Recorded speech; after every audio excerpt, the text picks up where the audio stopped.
Es domāju, ka es esmu 3 standarta deviācijas no normas tajā, cik ļoti es ienistu skriet. Tāpēc mēs skrienam, lai mocītos. TikTok kompānija, kas taisa Insta Reels, kur cilvēki krātā ar dirsu, paralēli prognoze proteīnu struktūru. Klau, tas ir sprints, nevis maratons. Mierīgāk, jā? Visi mēs zinām, ka tu mācījies Kembridžā, pēc tagad mācījies Oksfordā, bet kāds bija tas ceļš, lai tur vispār nonāktu? Ka tāds vadmotīvs mana dzīvē ir tas, ka es varbūt nedaudz labāk par citiem jūtu eksponentes. Un arī ar mākslīgo intelektu mēs tagad uz nenormālākas eksponentes. Jautājums ir, vai tev ir svarīgāk būt interesantam vai laimīgam? Un jo sarežģītāks veids, kā tu skaties uz pasauli, jo visticamāk tas būs precīzāks. Tu biji lampā un pēc tam komentēji kaut kur, ka visiem tik zema izpratne par mākslīgo intelektu. Kā to izpratni cilvēkiem palielināt? Nu, es domāju, ka nevajag to, un tad viņi izstāsta, ka viņi kaut ko ChatGPT paprasa, un tas atbild, lūk. Nu, tas ir ļoti retarded. Bet, dargi skatītāji, Armands nestaipas pirms skriešanas. Es nedarītu ar tādu cilvēku biznesu. Taču to izgriezt vēl.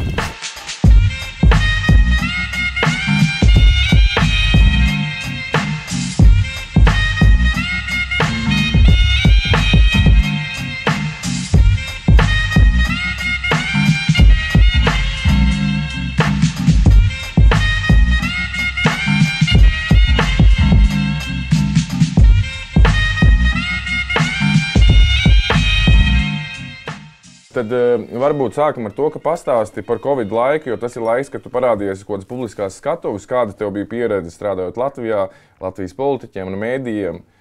Nu, tas bija diezgan crazy, vai ne? Man bija 22 vai 23 gadi, kad es uznācu uz arēnas, tā teikt. Un tā arī bija mana pirmā saskare ar tā kā Latvijas valsts pārvaldi un tādu sabiedrību at large, vai ne? Un bija daudz, es nezinu, tu gribi kuriozus gadījumus, vai ne, jo es pieļauju, ka tu negribi, lai es tagad ieju kaut kāda, nu, tā kā hard stuff. Piemēram, es atceros, es vienu brīdi vadīju visu datu analītiku, kas saistīta ar Covid vakcināciju un tā, un tur bija tāds periods, kur 18 stundas dienā mēs strādājam, un es uzdevu kādam darbiniekam, tā kā, uztaisīt mums bija tāds ļoti low-tech solution, lai sūtītu izziņas, kā labdien, tur, Annija, aicinām tevi uz šo vakcinācijas punktu pret Covid-19, tāda laika, tāda diena. Un viņa Excel tabulas to taisa, un tad mēs tas Excel tabulas likam iekšā sistēmu un sūtījām izziņas. Un ir pusnakts, un viņa atsūta jaunu pirmo savu batch ar tām izziņām, un es jau tā kā kritu, un es domāju, nu labi, pārbaudīšu pirms gulatiešanas, vai tur viss ir labi. Skatos pirmā rinda. Tur, labdien, Anni, aicinām tevi uz vakcināciju pret Covid-19, tur un tur. Otra rinda. Labdien, tur Kristap. Aicinām tevi uz vakcināciju pret Covid-20, tur un tur. Un šeit viņa vienkārši Excel tā kā drop down un tā līdz kādiem 20,000. Un dažas no tām izziņām aizgāja, tā kā bija cilvēki, kurus... Es domāju, ka cilvēki tajos laikos bija pieraduši, ko ne tikai saņemt. Kā jūs domājat, ir laba kafija? Pat man vispār nav attīstīts garšas karpiņas uz kafijas, jeb kādu dīzeli dzeru. Jā? Labdien! Jums garšīga kafija? Jā. Kāda jums piena ir? Auza arī ir? Jā. Wow. Un vaniļas kaut kāds tas tur ir? Wow. Šis pēkšņi kļūst par partijas progresīvie reklāmas kampaņu. Es ar normālu pienu lūdzu. Un čipa to parasto govs? No govīm. Ok. Labi, es droši vien gribu, visi mēs zinām, ka tu mācījies Kembridžā, pēc tagad mācījies Oksfordā, bet varbūt mēs varam patkāpties nedaudz atpakaļ, tā kā kāds bija tas ceļš, lai tur vispār nonāktu?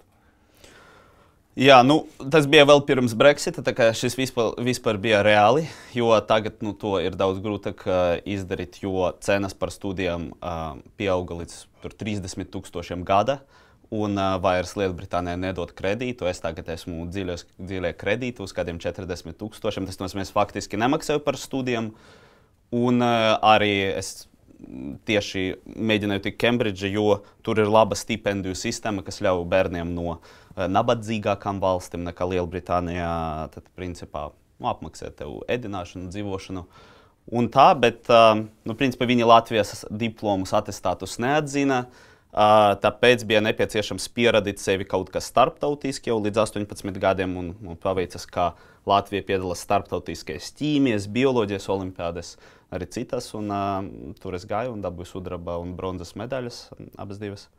Un šādi pārliecināju viņus. Okay, tas ir, var sakot, lai tiktu tādās universitātes, bet vēl projām neatzīst Latvijas diplomu vai? Es nesekoju līdzi. Man šķiet, bija liels push no izglītības ministrijas, un viņi tā kā saka, pacela mūs nedaudz augstākā kastā. Bet es nezinu, cik nopietni viņi mūs uztver tagad. Bet kas tev vairāk interesē, ķīmija vai bioloģija beigās? Toreiz, vispār dalījums, jebkādas disciplīnas, ne tikai STEM, vai ne? Tas ir nedaudz aplams, jo skaidrs, piemēram, galvenais equations, tāds vienādojums stock marketa, akciju tirgu, vai ne, tika atvasināts no šķidrumu hidrodinamikas.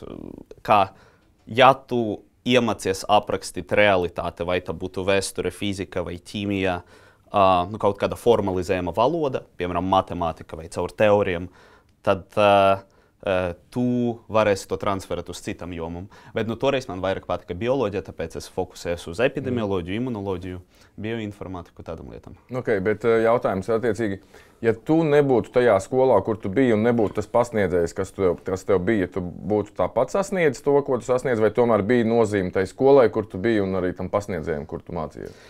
Nē, tā kā galvenais, kā var kļūt par unlikable, ja tu noliec kaut kādu palīdzību, ko tu dzīves laikā esi saņēmis. Man noteikti ļoti paveicas gan ar ģimeni, kas vienmēr atbalstīja tur iniciatīvas un manu tādu ziņkarību, gan ar draugiem, gan, protams, ar skolotājiem.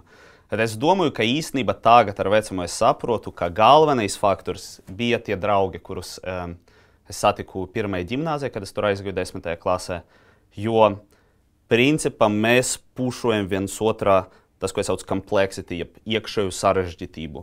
Filozofija ir tāds termins internalitāte, tas ir principā, cik sarežģīti veidojas labirinti tava galva, jo pasauli var reducēt un var tā kā sarežģīt. Un jo sarežģītāks veids, kā tu skaties uz pasauli, jo visticamāk tas būs precīzāks. Un mēs uztaisījām tādu reward lūpu, kā mēs viens otru sarežģījam. Un tas ir laikam galvenais, kas tā kā noveda mani pie iestāšanās Cambridge un tad Oksfordā.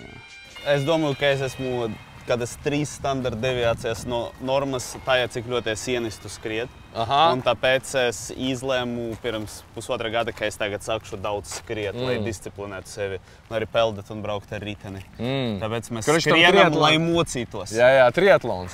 Bet, dargi skatītāji, Armands nestāja pēc pirms skriešanas. Es nedarīju to ar tādu cilvēku biznesu. Taču to izgriezt. Latvijā ir viens no visīsākajiem paredzamajiem mūža ilgumiem. Jā. Bet mēs arī tajā pašā laikā, man liekas, sportojam arī vismazāk. Ja tur Dānijā 60% cilvēku sporto 3 reizes nedēļā, vismaz 30 minūtes, ar Latvijā zem 5%.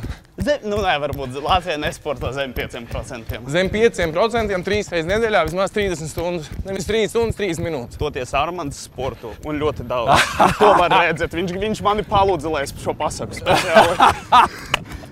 Tad šobrīd, ja es pareizi saprotu, tev ir tādas 2 lielās interešu grupas. Viens ir mākslīgais intelekts un otrais ir veselības aprūpe.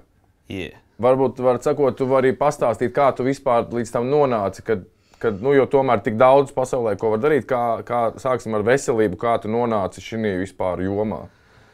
Jā, katram ir jāsaprot, kas ir.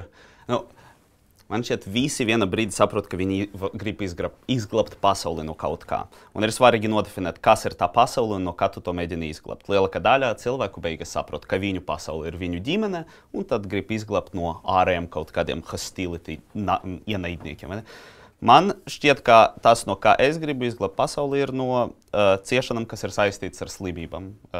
Visticamāk, katrs ir kaut ko piedzīvojis savā ģimenē, es arī, un es gribu mazināt šo. Es ticu, ka pirmais cilvēks, kas nodzīvos līdz 1000 gadu vecumam, jau varētu būt dzīvs. Un tā kā mums paveicies dzīvot šajā inflection pointā, tādā, es nezinu, kā to latviski pat nodevēt, kad mēs mainīsim to, kā cilvēki vispār saskata veselību. Kā veselība būs kā tāds modulis, ko tu aptuveni downloado, kad tas ir patch tavā programmatūrā. Un, tāpēc veselība grib mazināt ciešanas, bet mākslīgais intelekts, tas palielam ir rīks. Bet man šķiet, ka tāds vadmotīvs mana dzīve ir tas, ka es varbūt nedaudz labāk par citiem jūtu eksponentes. Un tāpēc, ka es nedaudz labāk to daru, tas arī padara mani par employable, tā kā par kaut cik spējīgu darba tirgu. Jo gan Covid laikā es sāku skatīties uz to, kas notika, un es saprotu, ka cilvēki, gan decision makeri, gan veselības nesaprot, ka tur mēs esam uz eksponentes un tūlīt, ja mēs neko nedarīsim, pēc mēneša cilvēki sāk smirt uz ielām. Un tad tas bija mans tāds pirmais kaut kāds rise. Un arī ar mākslīgo intelektu mēs tagad uz nenormālākas eksponentes. Nekad cilvēks vēsture tik ātri tehnoloģijas neattīsties. Tas noved pie tā, ka tagad eksponenciāli augs mūsu, tas, ko sauc capability, jeb spēja radīt jaunus biznesus, risināt problēmas, arī hipereksponenciāli izmirst tie biznesi. Un Latvija ir svarīgi, jo kā strādā eksponente, jo agrāk tu sāc kaut ko darīt, jo nesalīdzinami disproporcionāli tālāk tu tiksi par citām valstīm, kas vēlāk sāks to darīt. Tāpēc tagad mēģinu kaut kā rīkoties ar to otru eksponenti. Nu labi, es piekrītu par eksponenciālo attīstību mākslīgiem intelektam, bet ja mēs vēl nedaudz pie veselības aprūpes un vispār veselības kā tādas, tev strādājot ar valsts sektoru, kā tu vērtē šo, cilvēku kapitālu, vai tu redzi tur spēju to visu saprast, izdarīt, attīstīt, mākslīgo intelektu atsevišķi un visas pārējās jomas sakārtot, jo tur ir mūžīgi bijušas problēmas, kā mēs zinām. Latvijā, man liekas, tu teici, ka dzīvos līdz 1000 gadiem, bet šobrīd cilvēks Latvijā dzīvo visīsāko laiku Eiropā. Bet jā, aptuveni tur. Tur varbūt nav pēdējā, varbūt iepriekš pēdējā, bet... Jā. Nē, taisnība.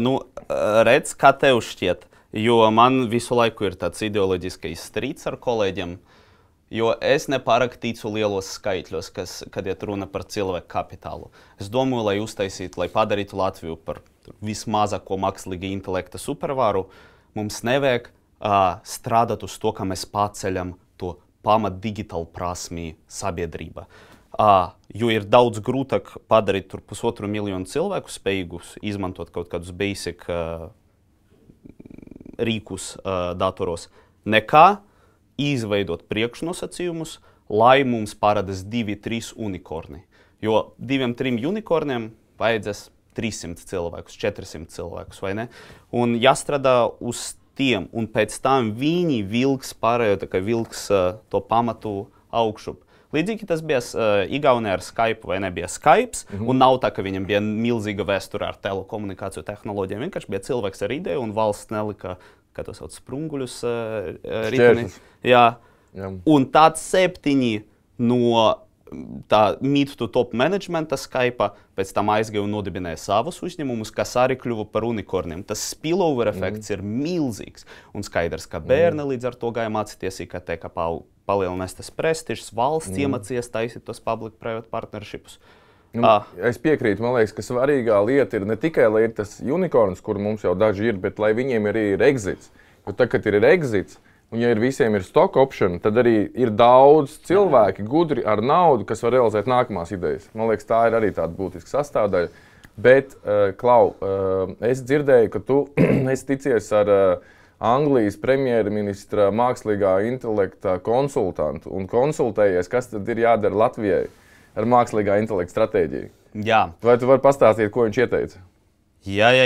Es principā mēģināju neuzspiest savas idejas, lai paskatītos, vai mēs konverģēsim pie vienotas vīzijas. Un tas jautājums, tam Matt Clifford viņu sauc, bija šāds, kā maza valsts var izrauties, jo kā mēs varam konkurēt ar Ķīnu, ASV, ar Eiropas lielu valstīm. Un viņa doma bija tāda, izveidojot labu regulējumu, lai var piekļūt datiem, jo kas mēs esam? Mēs esam augsti digitalizēta valsts salīdzinoši, mums ir augsts datu centralizācijas līmenis, tad padaram tos datus pieejamus, lai varētu trenēt vai tā kā pielāgot, jeb fine-tunot modeļus. Un otrkārt, izveidojot priekšnosacījumus, lai viegli būtu pilotēt prototīpus, vai ne? Jo diezgan bieži, tīpaši mākslīga intelekta, tev neprasa daudz izveidot to produkta prototīpu. Bet ir tik čakarīgi to nopilotēt, jo būs regulējums, būs jādabū sākuma certifikāts, jāveido attiecības ar tur slimnīcām vai tā kā, lidostu, ar ko tu gribi kur tu gribi pilotēt. Un valsts var izveidot to, ko sauc smilšu kasti, sandbox, kurā šis viss būs atvieglots. Tas ir ceļš no ideja līdz prototipam, un tas strādās gan uz mūsu startuperiem, lai viņam būtu viegli fail fast vai ne, nodibināt, izgasties, nodibināt nākamo, šis jau izdosies, gan uz lieliem uzņēmumiem, ja tur LMT parādās jauna ideja, gan mēs braucam un aicinām tur OpenAI un Google, prasām, kādas ir viņu vajadzības, un mēs varam Latvijai piedāvāt to user case, ka nopilotēt pie mums to ideju. Mēs būsim pirmi ieguvēji, bet jūs toties iegūsiet pieredzi un proof of concept, vai šis darbojas vai ne. Cik mēs tālu esam no šādiem sandboxiem? Kas mums ir? Es saprotu, ka ir kaut kāda iniciatīva Veselības ministrijā, ir arī Ekonomikas ministrijā iniciatīva. Cik tas ilgi līdz kaut kādai realizācijai? Nu, es ceru, ka pēdējās 3 nedēļas notika izraviens šajā visā. Jo arī, teiksim tā, Latvijā pēc prezidenta kancelējas tādas valsts konkurētspējas komisijas iniciatīvas tika izvirzīts, ka Latvijā būs mākslīga intelekta centrs. Bet ar ko tieši tas nodarbosies, vēl nav skaidrs, un tāpēc premjerministrs sasauca atbildīgus ministrus, lai sāktu sapildīt to mākslīga intelekta centru ar saturu. Un mana stipra pārliecība, ka mūsu low-hanging fruit ir tieši smilšu kastes, un es mēģinu to lobēt. Un es domāju, ka ar pietiekamu politisku gribu šogad mēs varam jau sākt veidot tādu smilšu kasti un pieņemt pirmos darbiniekus, bet it's not up to me. Viss vienmēr atdursies pret finansējumu un izpratni. Līdz 1. decembrim ekonomikas ministrijai ir uzdots sagatavot virsregulējumu par to, kā šāda smilšu kaste darbotos. Tāpēc tagad, kā to sauc, bumba ir ekonomikas ministrijas dārziņā. Es saprotu, ka līdz gada beigām vajadzētu būt, ka tas jau ir kaut kāds regulējums, ir pieņemts. Jā. Tur bija tas speciālo, inovatīvo uzņēmumu. Zaļais koridors, kaut kas tāds. Redzēsim. Bet, manuprāt, mūsu smilšu kaste jāstrādā uz fast tracku piekļūt datiem, jo vajag datus ātri, fast track piekļuvai kapitālam, vai mēs kā valsts taisītu tātad riska kapitālu, kur ir publiska un privāta nauda zem tā mākslīga intelekta centra, vai caur Altum, tam programmam, kas mums ir.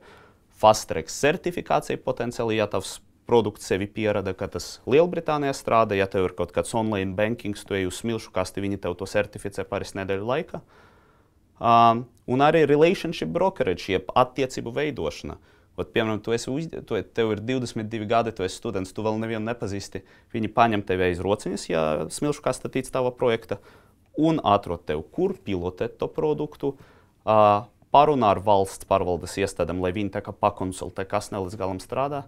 Tas viss atduras pret to, vai tā kā mēs ticam, tā kā mākslīgais intelekts ir tā mūsu iespēja izrauties, un tāpēc mēs mainām veidu, kā mēs domājam par lietām un izturamies pret mūsu uzņēmējiem vai nē. Es ticu, ka tā ir mūsu vienīgā iespēja izrauties. Es piekrītu tev, ka mēs esam baigi atpalikuši, un šitais ir fast tracks, lai mēs kaut ko panāktu, kaut kādas ekonomikas. Es tur pilnīgi piekrītu, bet kā tev liekas, strādājot ar šo politisko sektoru, tad tu prezidents zvana. Šulta Mārtiņš, es viņam atzvanīšu vēlāk. Klausies, var sakot, strādājot ar politisko segmentu, vai tu jūti, ka šī izpratne ir, vai tomēr ir tā kā, tas ir risks, domājam, kā ierobežot šo risku, un vai tas ir virziens? Nē, protams, mūsu valstī kā tāda ir, man šķiet, vairāk pieņemts domāt par lietām no tādas piesardzīgas perspektīvas. Ko aizliek? Bet man ir cerība, ka man un pāris citiem cilvēkiem būs sanācis pārliecināt, ka mums nav jāspiež uz tādu risk-averse pieeju un to, ka mums Latvijā tieši jāstiprina kaut kāda drošība mākslīga intelekta, tur kiberuzbrukumas gadījumos, jo te mēs neko arī jaunu neizdomāsim, mēs pārņemsim vienkārši labākas prakses, gan regulējuma ziņa, gan tehnoloģiski no citām valstīm. Bet, protams, ir ļoti maz cilvēku valstī kā tāda, īpaši publiskajā sektora, kas pirmkārt saprot tehnoloģiski, pēc tam saprot vajadzību un var to deliverot, ieviest. Bet man šķiet, pietiek ar to, kas ir. Vienkārši jābūt politiskai prioritizēšanai un tā kā backingam. Jo skaidrs, ka nākamā gada budžets, piemēram, nebūs baigi spīdošs. Bet tāpat iekšpus tajā budžeta, nu, tu vari pateikt, ok, šeit lietas iet uz leju, bet mākslīgais intelekts ir tas, ko mēs prioritizējam, to neskars kaut kāda fiskāla kontrakcija. Okay. Labi, tad tu minēji par uzņēmumu dibināšanu. Dibinās Latvijā? Reiz, teiksim, es nevarēju par to īsti runāt, kamēr es biju veselības ministra padomnieks, jo tad skaidrs ir interešu konflikts, bet tikko man tas interešu konflikts pazudīs, tad mēs ar draugiem Oksfordā sāksim sākuma to kā pētījumu ar potenciālu to komercializēt. Un vai mēs to dibinātu, es domāju, ka mēs to dibinātu Londonā, tā tas izskatās, vai Bostonā, kas ir Silīcija ielē tieši biotēku uzņēmumiem. Bet es tāpat gribētu Latvijā tieši pilotēt, jo, manuprāt, mums ir nenormālas priekšrocības salīdzinot ar tur Vāciju, Franciju, Angliju, ASV, lai pilotētu un prūfotu tos risinājumus, bet nu redzēsim, vai būs tie priekšnosacījumi tuvākā gada laikā. Labi, uzņēmums nebūs Latvijā. Cik ir liela varbūtība, ka tu pats vispār dzīvos Latvijā? Es domāju, ka neliela. Es domāju, ka jā, es te varu parādīties epizodiski, kā cameo, bet jā, es labprāt, man tikai viena pilsēta patīk dzīvot ilgstoši, un tā ir Londona. Jā. Labi, var izstāstīt, kāpēc? Es domāju, ka tas nav nekas objektīvs. Man vienkārši tur ir daudz draugi, un es jūtos saprasts tur. Okay. Un Latvijā nē? Nē, es domāju, ka manu domāšanas veidu, pat tuvāko draugu loku Latvijā, tā kā ne līdz galam izprot. Es domāju, tur ir tāda kaut kāda manis fetišizācija. Tāpēc, bet, teiksim, tas nav nekas, kas man šķiet būtu interesants. Nē, man liekas, tas tieši ir interesanti. Kas ir tas domāšanas veids, vai tu vari par to nedaudz pastāstīt? Es tagad domāju, jo vai ne, tas ir principā jautājums, kas tu esi. Tas ir, jā. Nē, es domāju, ka tas ir baigi fragmentēti, vai ne, jo es aprakstu pasaulī ar atsevišķu teoriju palīdzību. Piemēram, tu dzirdēji to manu teoriju, ka es pateicu par to, ka katrs, manuprāt, arhetipiski grib izglābt pasauli no kaut kā. Un man šķiet, ka vienkārši šīs teorijas, pēc kurām es vados, un tā pieeja dzīvei, kas man ir pilnīgi iteratīva, es visu laiku mainu tavus fundamentālus uzskatus par pasauli. Nav īsti tas, kā cilvēki darbojas šeit, bet Oksbridžā, tiem mani draugi, kas izglītojas tur, man šķiet daudz labāk saprot šādu iteratīvu pieeju. Principā līdzīgi kā mākslīgais intelekts, vai ne? Tu update to savu pārliecību par pasauli, tikai tu saņem jaunu inputu. Un mēs baigi daudz saņemam inputus, bet es redzu, ka Latvijā tā kadence, tas ātrums, ar kādu tu mainies, ir tāds ļoti komfortabls.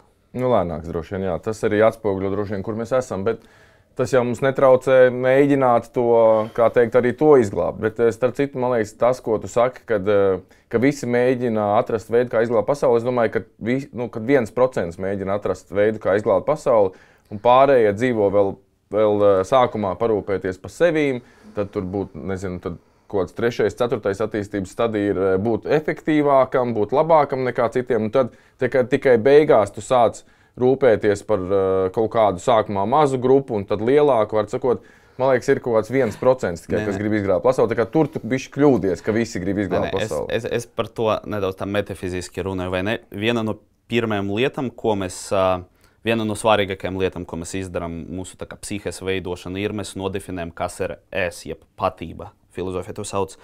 Un tikko tu nodefinē, kas esi tu, tad tu uzreiz nodefinē, kas tu neesi. Tāda in-grupa, out-grupa. Tu esi tā in-grupa kopā ar dažiem saviem cilvēkiem, kuriem tu daļai outsourco sevis definēšanu. Noteikti, piemēram, mana mamma.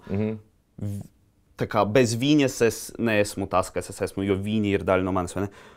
Un tikko tu nodefinē, kas ir tā pasaule, kas ir ārpus tevis, tad tu arī sāc saprast, vai tu par to rūpējies, un vai tu to gribi izglābt. Un man šeit beigas jau visi grib izglābt. Vai drīzāk pasauli iekšpus. Piemēram, bērni, vai ne? Tas galvenais mūsu vadmotīvs dzīves būs bērni, un tad viņi būs tā pasaule, ko mēs glābsim no visa sliktā. Es sapratu, ka es ekspansīvi par to domāju, ka man pasaule nav mana ģimene, nav mani draugi, nav mana valsts. Noteikti nav mana valsts. Tas ir. Es pat domāju, ka tie varētu nebūt cilvēki šodien. tie varētu būt cilvēki nākotnē, kuriem es dodu daudz lielāku svaru savā domāšanā un rīcībā. Mums ir viens arī skatītāja jautājums šodien. Jautājums ir, vai tev ir svarīgāk būt interesantam vai laimīgam? Nu, redz, noteikti laime nav tas, ko es optimizēju, vai ne? Jo dzīvē mēdz būt situācijas, kur tev ar krūti uz granātas jāuzguļas. Un tā kā, that's the thing to do, bet tu baigi laimīgs no tā nekļūsti. Bet laikam tas, ko es mēģinu maksimizēt, jā, ir interesantumu, nevis laimi, pieredžu plašumu. Es cenšos visu laiku ceļot, iepazīties ar jauniem cilvēkiem. Tā kā laima nav tas, pēc kā es dzienos. Kā tev? Interesantam vai laimīgam. Gan jau kaut kādam vajadzētu būt balansam. Pat negribētu būt kaut kādam garlaicīgam, bet to kā virsmērķi likt droši vien nē. Droši vien es teiktu, ka balans ir atbilde uz daudziem jautājumiem. Ja mēs atgriezamies pie Latvijas, tad tu biji Lampā un pēc tam komentēji kaut kur, ka visiem tik zema izpratne par mākslogo intelektu. Kā to izpratni cilvēkiem palielināt? Nu, es domāju, ka nevajag. Un te ir tas mans ideoloģiskais clash ar lielu daļu valsts pārvaldes un vispār cilvēkiem valsti, kas domā, ka mums jāceļ tā izpratne. Jo, jā, Lampa, katra AI mākslīga intelekta diskusija, vai ne, tas puse no sarunas būtu kaut kāda tante vai onkulis stāstā aptuveni, ko viņam tur mazbērns pie ģimenes galda izstāstīja. Un tas bija tik vulgāri, kā principā garāža man izstāstīja, kā šitā būs. Vai šādies AI rīkus izmantoja, un tad viņi izstāsta, ka viņi kaut ko ChatGPT paprasa, un tas atbild, lūk. Un tas ir ļoti retarded. Un, mums tā arī vēl pagaidām nav notikusi neviena PR krīze šodien. Pasaki kaut ko, kas ir bijis, ko tu esi pateicis, kas viņu radījis. Mums Latvijā, tur akadēmija, vai man šķiet visas institūcijas ir baigā tas, ko sauc didavšķīna, jeb ir vecie pērdeļi, kas tā kā turas pie grožiem un nelaiž. Mums vienreiz bija valsts pētījumu programmas sajats. Definējam Latvijas prioritātes ekonomiskas, vai ne, kur mēs gribam grūst naudu, lai tā kā mēs pētītu kaut ko ar pievienot vērtību. Un tad, kad tur katrs pasaka kaut kādu savu tēzi, un no Zinātņu akadēmijas tur direktors izstāsta kaut ko kvantu komunikācija, Internet of Things, mākslīgais intelekts, tādus buzzwords. Es domāju, wow, forši, nākamais slaids, QR kods jānoskanē, lai tā kā ieiet kaut kāda mājaslapa. Tas pats cilvēks ieslēdz mikrofonu. Sorry, es neesmu apmācīts izmantot šo tehnoloģiju. Tas ir ļoti retarded. Bet es domāju, ka nav jāceļ tur prasme. Es domāju, mums jābūt tur 20 cilvēkiem valsts pārvalde, kas saprot, 150 līdz 500 cilvēkiem uzņēmēju darbību un tā kā IT sektora, kas saprot. Un sinerģijas starp tiem var novest pie mūsu AI unikorniem. Jau ir kompānijas stock marketa, kur evaluācija uz vienu darbinieku ir tur $100 miljoni. Drīz mums būs startupi, kur ir viena cilvēka startups ar $1 biljonu evaluāciju. Skaidrs, ka mēs uz to ejam, tāpēc atkal Latvijai jāiet ceļu, jo tur kaut kādus dronus vai čipus ražot, tas ir resource heavy, good luck with that. Bet ir baigi demokratisks pasākums. Mums tieši ar Evaldu Urtānu bija brainstorms, 3 dienas atpakaļ, kur mēs 2 stundas sēdējām un domājām, kad AI principā ir bezmaksas darbinieks, diezgan gudrs bezmaksas darbinieks, kas ir digitālā vidē. Un tev viņi ir neierobežotā daudzumā. Tur vienalga, miljons. Iedomājies, ka tev ir miljons bezmaksas diezgan gudri darbinieki, kas spējīgi digitālā vidē strādāt, kas ir tas startups, kuru tu taisi, kurš var izmantot šos digitālos darbiniekus. Par to mums bija brainstorms. Mēs 2 stundas mēģinājām saprast, kā šo izmantot, ka tev ir bezmaksas darbinieki. Jā, Urtens ir viens no cilvēkiem ar labāko izpratni par to valsti.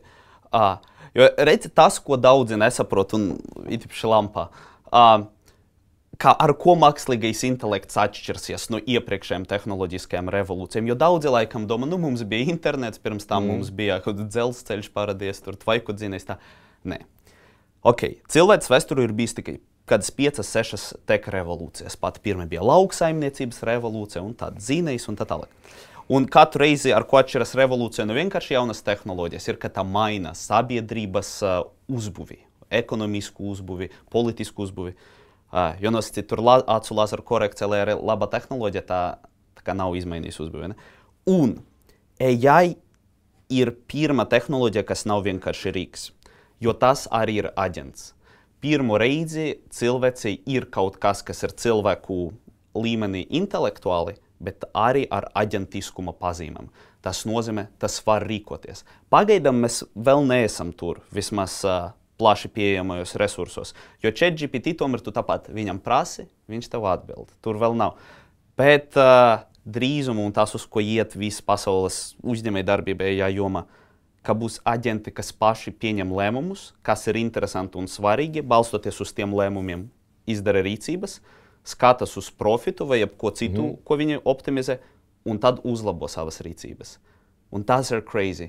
Var sakot, izstāstīšu interesantu stāstu. Var sakot, es biju mācībās, biju tikko atbraucis no London School of Economics, biju atbraucis pasniedzējs, kas mācīja pārunu prasmes.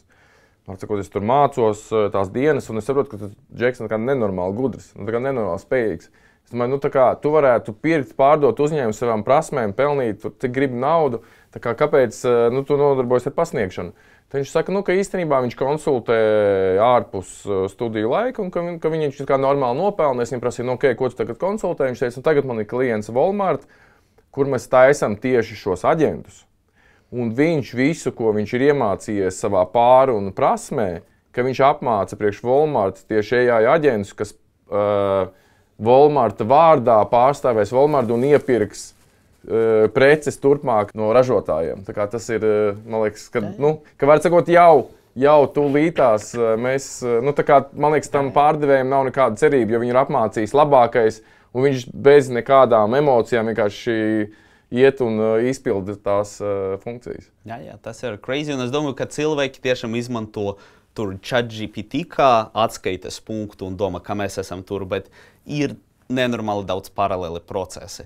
Tur pasaules otrā lielākā laboratorija, kas nodarbojas ar proteīnu struktūras prognozēšanu, ko nodibināja jau 16. gadā, vai man šķiet 19. gadā, tas bija TikTokā.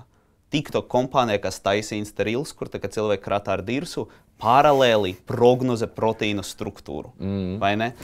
Vai tur cits mind-blowing facts. Es Londonā vienreiz biju taksi ar čali, kas atbildēja par Instagramu, to AI algoritmu Instagram reeliem, tiem video, un tad viņš saka, ka tas, ko cilvēki domā, tas mērķis mūsu algoritmiem ir palielināt tavu laiku, ko tu izmantoji Instagramu, bet nē, tā nav. Viņš saka, tā bija līdz kādam 17.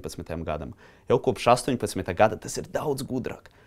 Tāpēc, ka viņi saprata, ka diezgan bieži tu tur svaipo tos reelus, kuri saltu, un tad pēc 3 stundām tu saproti, kā es izniekoju savu laiku, un tu izdzesi Instagram. Jā. Viņi saprata, ka nē. Tagad viņi laicīgi tev saka radīt kontentu, kas tev varbūt nepārāk patīk, lai tu laicīgi izkaptu no Instagrama un to neizdzēstu, lai ilgtermiņa pavadītais laiks tur būtu maksimizēts. Un rezultātā šobrīd pasaulē 5% no visā laika, kas ir pavadīts nomoda cilvēce, tiek pavadīts TikTokā. Tas ir crazy! Tas ir 5%! Es aizvācu no pirmās lapas visus social media un arī noņēmu visas notifikācijas. Bet tagad ir tāds sajūta, ka pēkšņi kas dzīvē nenotiek. Tas ir tāds bišķi hangover. Tāda interesanta sajūta, ka, vārds sakot, visu laiku viņi ņem un nekādas notifikācijas nav, tikai WhatsApp. Tā kā ir tāds bišķi hangover sajūta, bet es tikšu tam pāri. Jā, labi, ejam pie nākamā svarīgā jautājuma. Kam tad jābūt Latvijas attīstības virzienam, lai mēs izrautos no tās? Nav jau tik slikti, viss ir labi, bet mēs gribam, lai ir labāk, tad kam būtu jābūt Latvijas attīstības virzienam? Es domāju, ka ja tagad ir labi, tad tas nenozīmē, ka nākotnē nebūs traģiski. Atkal domājam par eksponentam, mums jādomā par sevi nevis absolūti par to, ka tu šodien vari atļauties kafiju nopirkt, kas varbūt nav nepieciešama, bet jādomā ilgtermiņa salīdzinot ar citām valstīm un var būt ļoti slikti. Mēs varam kļūt par Banana Republic.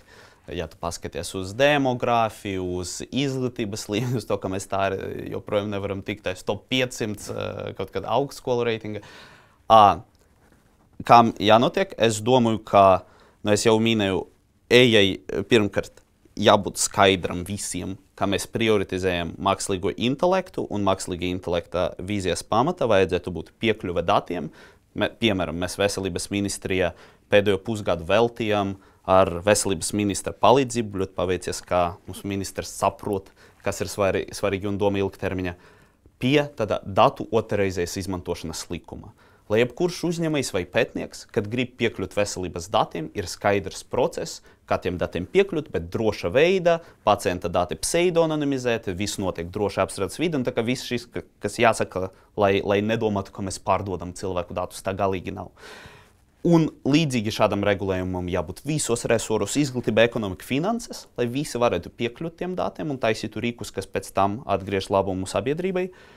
Un otrkārt, sandboxing, kur tiek noņemti barjeri. Bet, protams, tad ir parādās jau tajā packagē citi rīcību vektori. Piemēram, skaidrs, ka mums jārelaksē vismaz uz mākslīgo intelektu iepirkumu likumi, lai nav kāds jāgaida, lai tu vari kaut ko pasūtīt. Tajā mākslīgā intelekta centrā jātaisa kapacitāte rakstīt specifikāciju iepirkumiem, jo šobrīd valsts pārvalde neprot iepirkt tur IKT projektus, baigi vai ne? Un te būtu centrs ar kompetentiem cilvēkiem, kas zina, ko pasūtīt, lai tā kā vendori saprot vispār. Skaitļošanas jaudas, es domāju, uz to Latvijai baigi nav jāspiež, mēs tā kā neizkonkurēsim, pirksim skaitļošanas jaudas. Atkal es domāju, ka mākslīga intelekta centram jābūt kapitāla sabiedrības forma, jo, piemēram, tiem darbiniekiem, kas darbotos smilšu kastē, jābūt normāli kaut kādu motivāciju schēmai, nosacīti, ja tu dabū to biznesu no tur maza uzņēmuma līdz tur noteiktam revenue, tad tu saņem 20 štukas, ko tas maksā valstī, neko, ja tur tiešām nodokļos aiziet daudz vairāk naudas, bet motivācijas sistēmas mūsu valstī ir ļoti neattīstītas. Kas vēl? Nu, skaidrs, ka jābūt pieejamam kapitālam, un, manuprāt, tas publiska nauda ies kopā ar privāto naudu, kaut kādu venture fonda, tad valsts arī būs vairāk gribīga uzņemties tādus riskantus projektus, un kas ir svarīgi ar mākslīgo intelektu, jo grūti paredzēt, kas nostrādās. Jautājums vēl arī, vai šobrīd ir tāda centralizētā instance, kas pieņem kaut kādus lēmumus, kas saistīts ar mākslīgo intelektu? Nu, it kā varam ir tā mūsu ministrijā, kas atbild par virspolitiku, par visu digitalizāciju. Bet es domāju, ka šeit mākslīgais intelekts ir gana specifisks un prasa tādu kompetenci, kas varamā nav, lai to outsourcētu tam mākslīgā intelekta centram. Un es domāju, pārvaldības modelis tur jātaisa tā, ka ministrija ir savs padomnieks jautājumos, ar kuru ir tiešais stils tam mākslīgā intelekta centram. Un nevis mākslīgā intelekta centrs ir padots visam pārējiem iestādēm, bet tieši viņam ir tāds carte blanche, pilnīgs mandāts saukt pie sevis datu valsts inspekciju, tirgus uzraudzības iestādes un teikt, ka šis nestrādā, šeit jūsu regulējums traucē, mainam šo, cauriem kā to apstiprina. Jo, piemēram, ja ir kaut kāds OpenAI vai Google vai Meta Facebook, kas grib kaut ko nopilotēt Latvijā, tad jābūt ceļam, kā viņi var, pirmkārt, pie kā viņi nāk. Ar ko viņi sazinās, kā viņi zina, ka viņus neuzmetīs. Tad mums te ir infrastruktūra, kas tieši tam domāta. Un kā viņi var raise an issue, pateikt, šeit regulējums galīgi nedara, vai ne? Un tad viņi iet, un tur ir tas regulatīvas relaksācijas ceļš. Kaut vai konkrētam projektam, neobligāti visos normatīvos aktos uzreiz. Okay, labi, mēs jau daudz ko gribam izrunāt, bet man liekas, ka mēs esam over the time. Bet vēl es tev gribu noteikti pajautāt, kad, lai tu pastāsti, kādas tomēr durvis tev ir atvēris tas, ka tu esi, ticis tajā Cambridge'ā, mācies Oksfordā, kādas durvis tas tev ir atvēris, lai motivētu citus jaunus cilvēkus Latvijā arī mēģināt iestāties šīs pasaules klases universitātēs? Es tepat mans profesionālais ceļš lielā mērā bija saistīts ar Latviju. Tas nozīmē, tur es mācījos, bet sākumā turēs kaut kāda patriotisma un misijas apziņas. Tagad tā kā man vienkārši ir interesanti, man bija vēlme tomēr atgriezties Latvijā un te deploy this knowledge pielietot. Bet, manuprāt, tas skaistākās lietas no tām universitātēm, lai arī tā būtu Oksbridža vai kaut kur ASV vai Nīderlandes vai Dānija, ir cilvēki, kurus tu tur satiec. Tie ir lielākoties sarežģīti cilvēki ar labu gaumes izjūti, kas tā kā tevi pušos. Un tas pušošanas man pietrūks Latvijā. Latvijā mums baigi neattīstīta kopmītņu kultūra. Man nenormāli patīk dzīvot kopmītnē. Tas ir tik forši, ka tev visapkārt draugi. Un labas universitātes ir normāls fundings, atbalstīt tavas iniciatīvas. Piemēram, tas startups, ko mēs taisīsim, mums pirma nauda atnāks vēl no universitātes, kā pētījuma grants. Es pagājušajā gadā gribēju aizbraukt uz Dienvidāfriku. Viņi saka, ok, re, kur nauda, tagad es braukšu uz Meksiku. Viņi iedeva man vienkārši tāpat naudu, jo viņi grib, lai es labi atceros šo laiku, un tad, kad esmu bagāts, tad es donēšu naudu tur. Tā kā viņam arī ir biznesa keys. Ok, izklausās super. Labi, ja tev ir jāpasaka savā prognoze, vai Latvijai izdosies tur izrauties, vai tomēr tu redzi to slikto scenāriju, kur viss paliks veci un paliks vēl sliktāk? Ja fokusēties tikai uz Latviju, tad man šķiet, tas ir tāds high risk, high reward. Nosacīti, tur Ilons Masks teica, ka katru no viņam uzņēmumiem viņš tajā brīdī, kad dibināja, domāja, ka ir 10% chance of success. Jā. Tāpēc es domāju high risk, high reward, bet, manuprāt, Latvija neeksistē ārpus konteksta, vai ne? Es domāju, ka tuvāko 10-15 gadu laika mums būs AI modeļi, kas būs sasnieguši superinteliģenci, visas cilvēces kopīgu inteliģenci un pārsniegs to. Un tāda gadījumā ir cerība, ka Latvija būs viena no ieguvējiem, tāpat kā citas valstis, un tā kā mūs pavilks uz augšu. Bija tāds nenormāls čalis, Reis Kurzweils, viņš joprojām ir dzīvs. Un viņš ir vislavenākais futurists mūsdienas. Viņš jau no 50. prognozē, kas notiks. Un 90. beigās viņš uzzīmē ļoti vienkāršu schēmu. Viņš paskatījās, kā attīstās skaitļošanas jaudas pasauli vienkārši datoriem. Un tad salīdzināja, cik liela skaitļošanas jauda tur 50. atbilda kādai dzīvnieku sugai viņu smadzeņu skaitļošanai. Tur bija, piemēram, sākumā kaut kāds prūsaks, tad pūtens, tad pēle. Tad viņš paskatījās, un ja trajektorija paliks nemainīga, tad 21.2. gadā mums būs AI, mūsu datoru skaitļošanas jaudas uz čipa, būs salīdzināmas ar cilvēku. Tad viņš pateica, pēc ap 35. līdz 40. gadu visu cilvēku smadzeņu jaudas kombinācija būs sasniegta uz čipa. Tas nozīmē, mums ir palikuši 15-20 gadi, un tad izveidosies consciousness, jeb apziņa, kuru mēs pat nevaram konceptualizēt. Jo līdzīgi, ka mēs nevaram saprast, kā ir būt sikspārdim, mēs nevaram pat iztaloties, kā ir būt superinteliģencija. Mums pat ir piemērs, vai ne, skudras. Jo nevis individuāla skudra ir organisms, to arī var tā redzēt, bet prātīgāk skatīties uz skudru pūzni kā organismu. Un atsevišķas skudras kalpo skudru pūznim. Piemēram, skudra var izlemt, ok, es tagad nomiršu, lai pa manu līti pārējais skudras varēs pāriet pāri upītei. Un mēs nevaram iztaloties, kā tas ir, ko tas nozīmē, vai ne? Un līdzīgi, es domāju, pat nav vērts mēģināt minēt. Tas pats Reis Kurzweils arī pirms mēneša pateica, ka nodzīvojiet vēl 5 gadus, un tad jūs varēsiet dzīvot, cik jūs gribat. Tā kā, vārds sakot, mēs esam tādā kaut kādā liela izmaiņa priekšā.